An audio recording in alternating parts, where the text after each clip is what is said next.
Okay, Dennis, let's run our annual tier list. How can you call this annual if this is the first year doing it? Well, you just said it's the first year, and the year is annual. Yeah, but it's Thus, not this is an annual until annual. you've at least done it 2 years. Well, we will do it 2 years. How about that? Well, you better not lie and not do it next year, because then, you're giving people false promises by calling this an annual thing. Well, the What is maybe annual tier list of best EV currently available. the We run easiest through. year for this? Because next year, this is going to be Oh a man, longer list. And then the a year after that, huge list. it's going to be... It's going to be a multi-parter, probably. I mean, yeah. What? How many cars are there? Probably like 10, 15 cars on this list. Not too many. Yeah. So let's start. First car. The Hyundai Ioniq. Yeah, that's what it's called. Almost forgot. I can't. You just refuse to say Hyundai correctly, bro.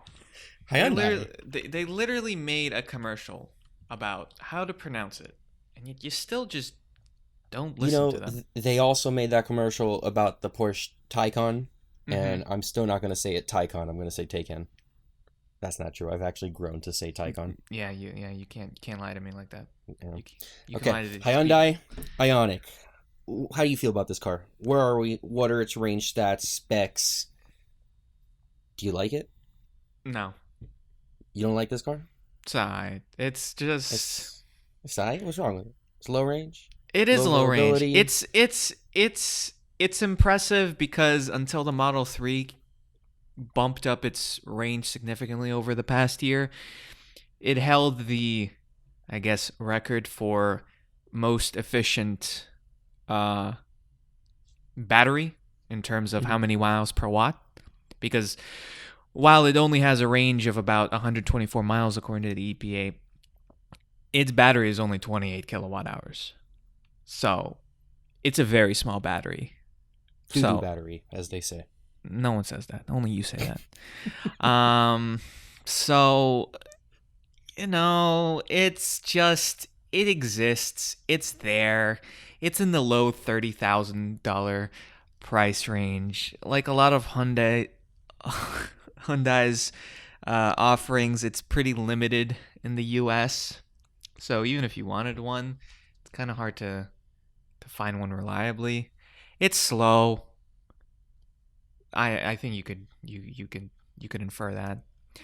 Its range is okay, but at least its range is okay because its battery is super small. So I mean, if you literally don't plan to leave your city limits, then it's fine. But if if you're going out, Yeah, but at that 30,000 price mark, it's not really a good buy for small A to B driving. no, it's not.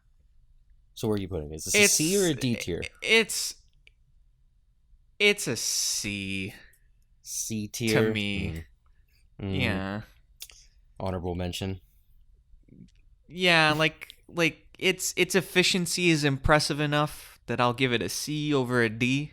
If they even put like a 50 kilowatt hour battery in here and still maintained the efficiencies, this would be a almost like a 200-mile range car, which would start to become more impressive, but that's just not Hyundai's prerogative. I don't know why they decided to do it like this, but that is how they decided to do it like this, and I give it a C. Okay, next car on this list, the Jaguar I-Pace. Wait, did you agree with the C or like?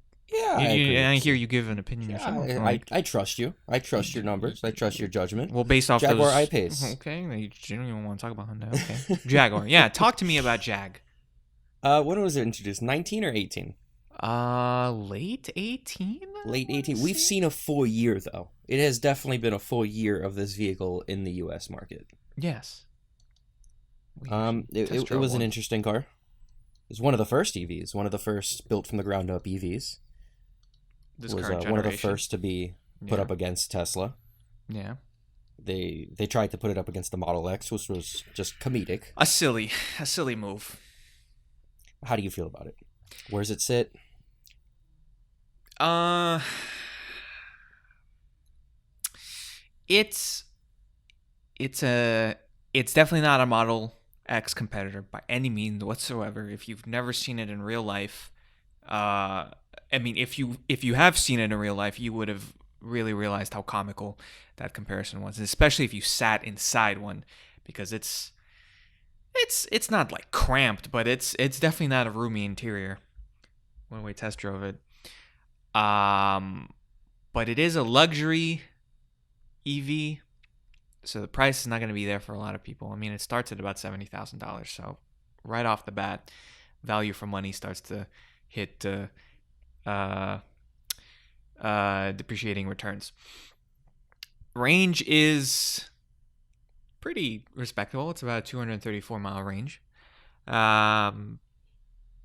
But its competitor is a Model Y, and when the Model Y has been crowned the best EV of the year by so many people, it's hard to look at the I-Pace and think it's good for money. I don't. But it is a luxury vehicle. You are definitely getting something with the I-Pace that you aren't really getting with any of the other cars in Sure. the EV segment. There's maybe one other luxury vehicle here that can actually be classified as luxury and having luxury materials and features and quality. If you gag when you step inside of a Tesla, this is your car, because there's definitely more in the interior going on than whatever's going on in Tesla's interiors right now. And I don't know. I mean, Jag used to be a real good status symbol. I think it still is. They still yeah, definitely classify themselves as a luxury vehicle. Sure, but I don't think that carries over that much into this generation as much. So I don't know how much what's the word, clout you gain from driving around a Jag. That being said, I mean, I'll always give Jag props for creating a standalone electric car. It wasn't an existing gasoline car that they just decided to put an electric motor in and call it a day. They built it from the ground up, so I'll always give kudos to them. And they were basically one of the first of this new crop of electric cars to come out of the legacy automakers, so I'll give them points for that, but that has nothing to do with whether you should or should not buy this car. So where are you putting it? It's I would not put it any higher than a B.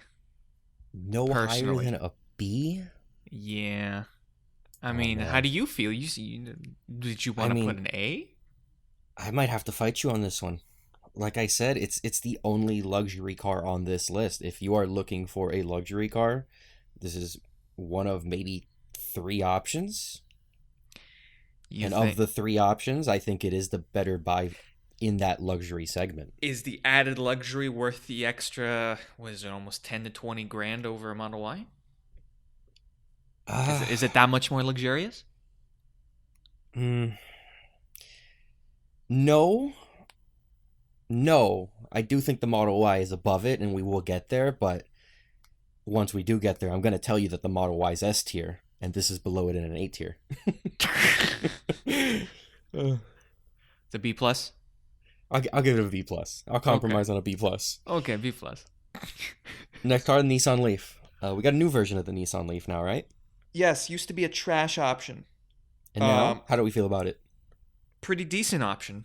Decent option. All things considered, it definitely benefited from its refresh, because the Nissan Leaf, really in a powertrain sense, did not change much since it was introduced in like 2011. So the Nissan Leaf is a granddaddy of the current crop of EVs. So it still doesn't look that great. Obviously, that's beauty's in the eye of the beholder, and personally, I don't find it that attractive. But it's definitely an improvement over what it once was. It is one of the cheapest on this list, with a starting price of in the mid 30,000s, with a respectable range of about 226 miles coming from a 62 kilowatt hour battery. So, But pretty there's no decent. tech. There's no tech. Yeah. It's just a car. It's just a dated car. Yeah, the interior's pretty. Yeah, the interior's. If you like buttons, but just buttons, these aren't going to be good buttons. I'm not going to lie to you. If you like buttons, this is going to be your car because there's the center screen. I don't know, is probably 6, 7 inches, which is pretty. You're not gonna be watching Netflix on it. No, by no means. Yeah, you're probably not even going to be using the GPS in this thing. Your phone's probably going to be a better option than that. But where are you putting it? Is it better than an I-Pace?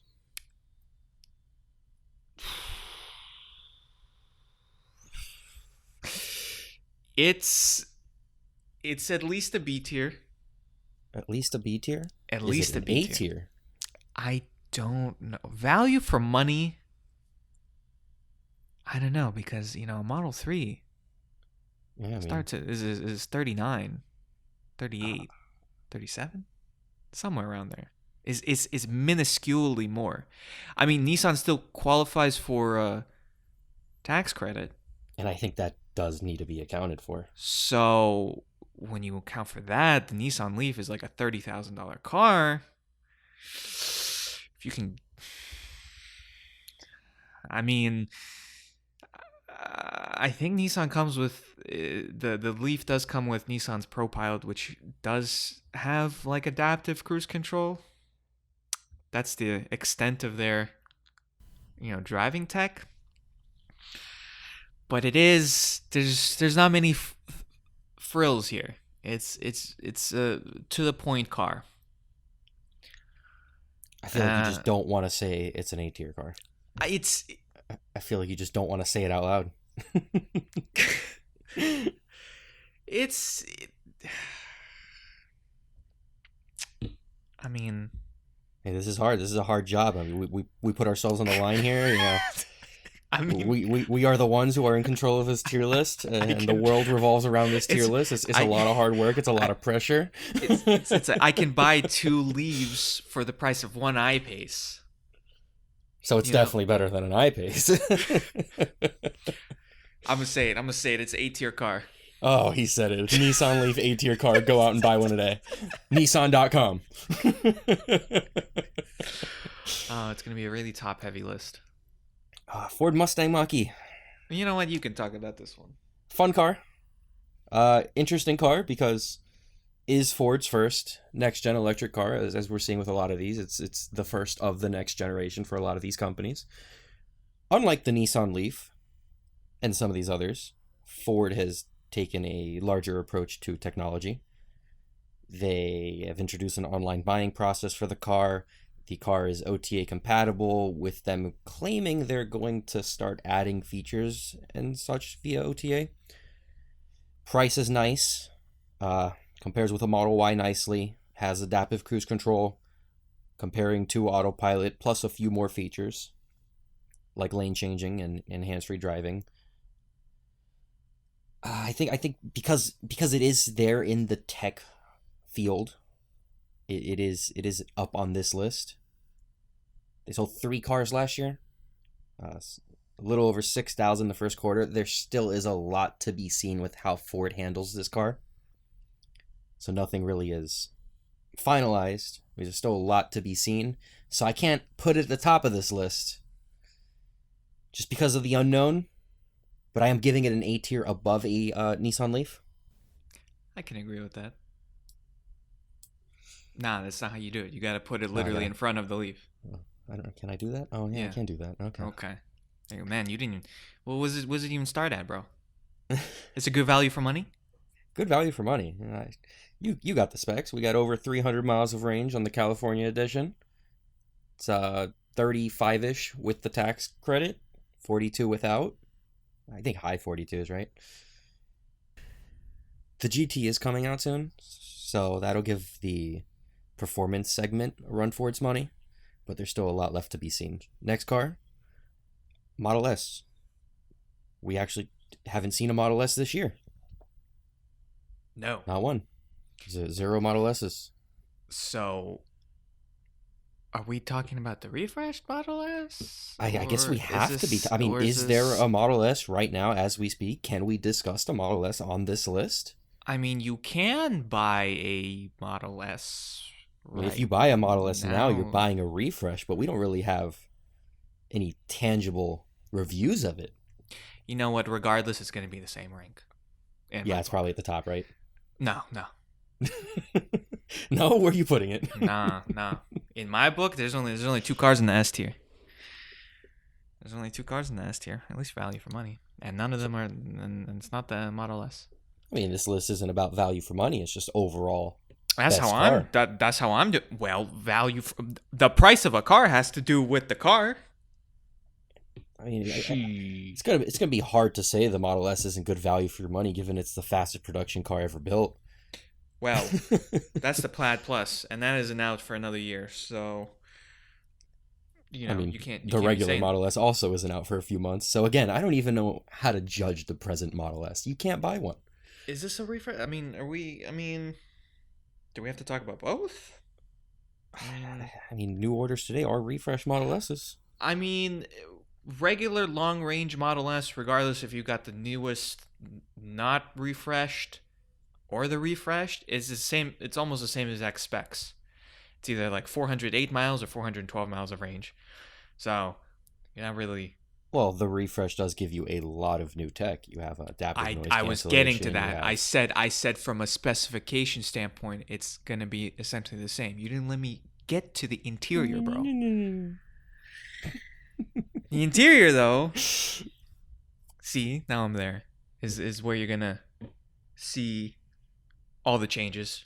You can finally watch Netflix in a more normal aspect ratio, where you won't where you'll be able to see content in a landscape versus a horizontal view. So definitely good for media consumption. Once again, I don't know how many people are really consuming media in their cars, but go off, I guess.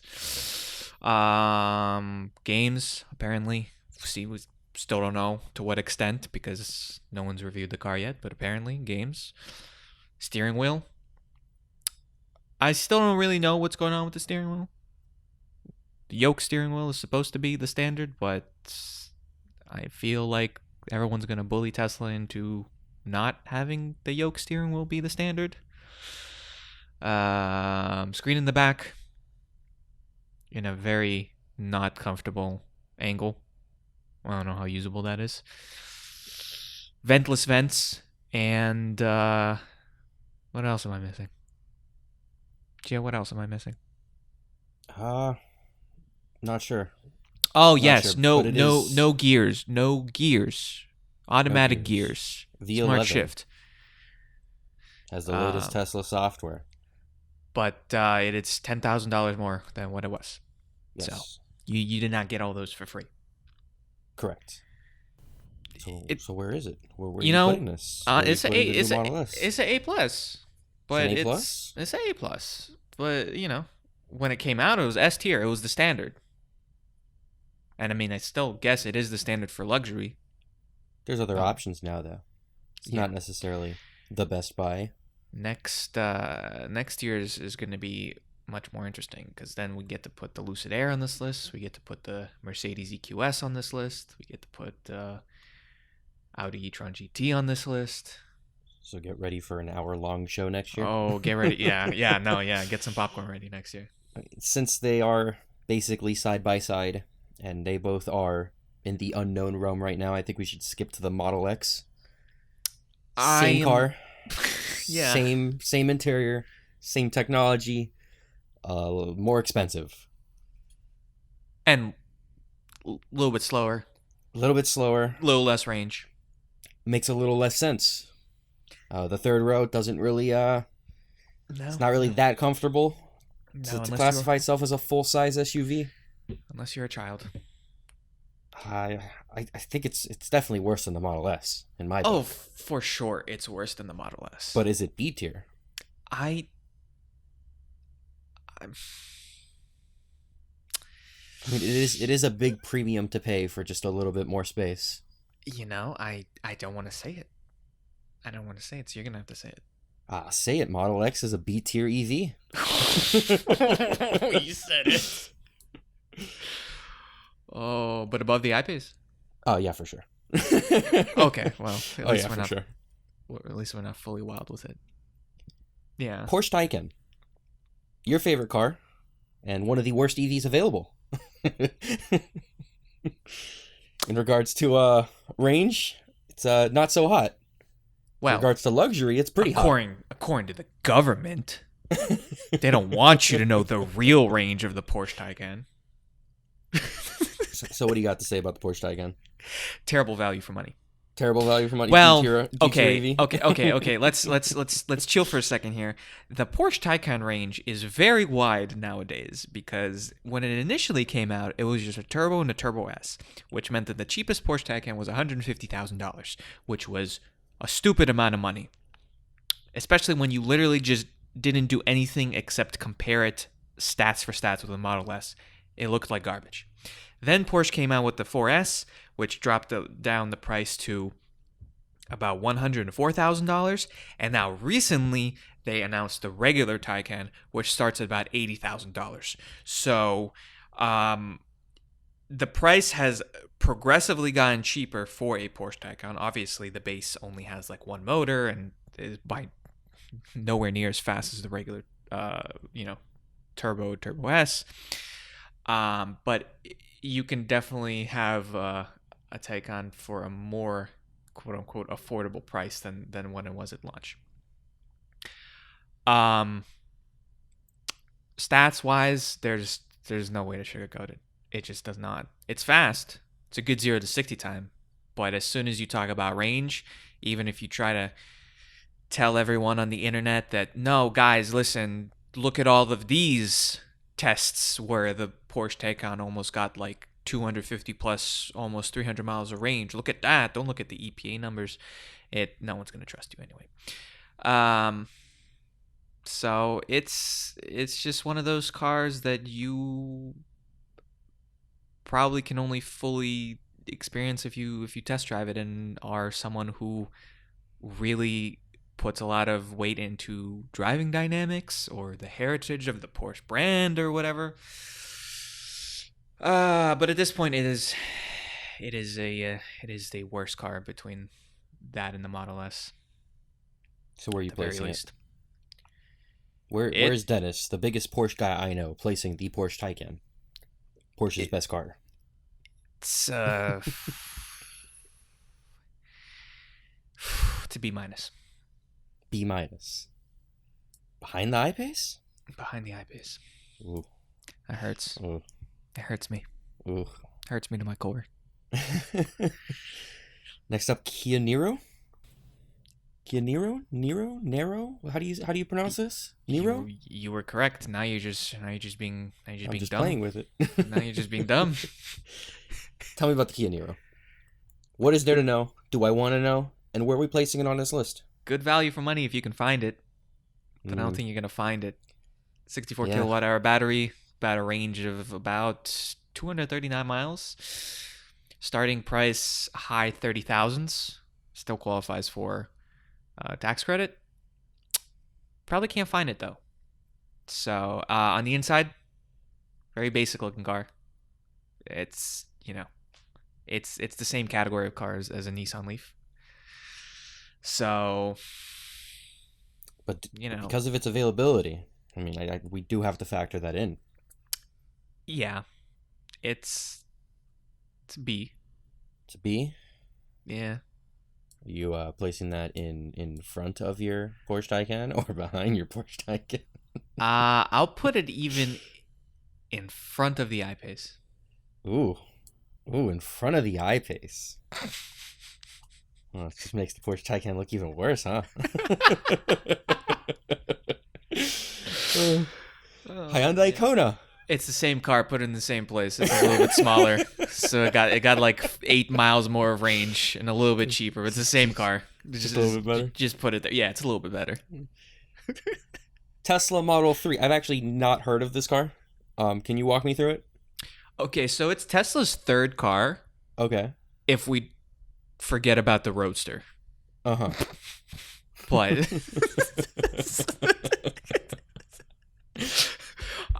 but it is it was Tesla's big accomplishment into proving that, we can mass produce electric cars, and they did so. They did lie for a bit by saying it would be $35,000. They made do on that promise for about a month, and then they kind of stopped and did it off the menu, quote unquote, off the menu, and then just stop that too. And just took it off the secret menu. So that was that. But it has definitely been significantly improving over the years. The range is now 300 in the three. Man, what is the range? They keep bumping up the range so much. It's over 320, 330 miles of range on the long range. Yeah, on the long range. Basically, anytime there is, just like the Model S was the standard for big luxury EVs, the Model 3 is the standard for affordable EVs. Anytime there is an affordable EV coming to the market, you always compare it to the Model 3. It is illegal not to compare it to the Model 3. And like all the other Teslas, it leads the industry in technology. Yeah, the same old goodies. Autopilot, FSD, if you decide to pay the $10,000 for it. Netflix, can't forget Netflix. Can't forget Netflix. So, it is a standard. It's up there. It's S tier. S tier. S tier. Can't complain there. Model Y, Tesla's latest car. The upgrade to the Model 3. Everything I just said about the Model 3, plus a little bit more utility. So S tier? S tier above the Model 3, yes. Above the Model 3? It is the car of the year. It was the EV Byte EV of the year. It was the EV Byte EV of the year. How could you not put it at S plus? You have to. It's going to be the most sold vehicle in the world, too, according to Elon Musk. Who are you to doubt Elon Musk? So I'm not one to doubt Elon's vibes. It's a triple S. Triple S. Audi E-Tron. Still don't know where the cup holders are, but the car is here.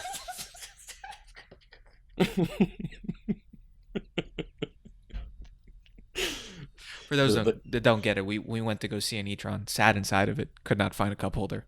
Asked the sales representative where the cup holder was. He said, I don't know. So, not a good start. that is our one and only experience with the Audi E-Tron, and it just based off of that, it's got to be down on this list, honestly. Well, yeah, it's Audi's first electric car. Yes. Into the list. Part of the VW group, which is also where Porsche's from. Yeah.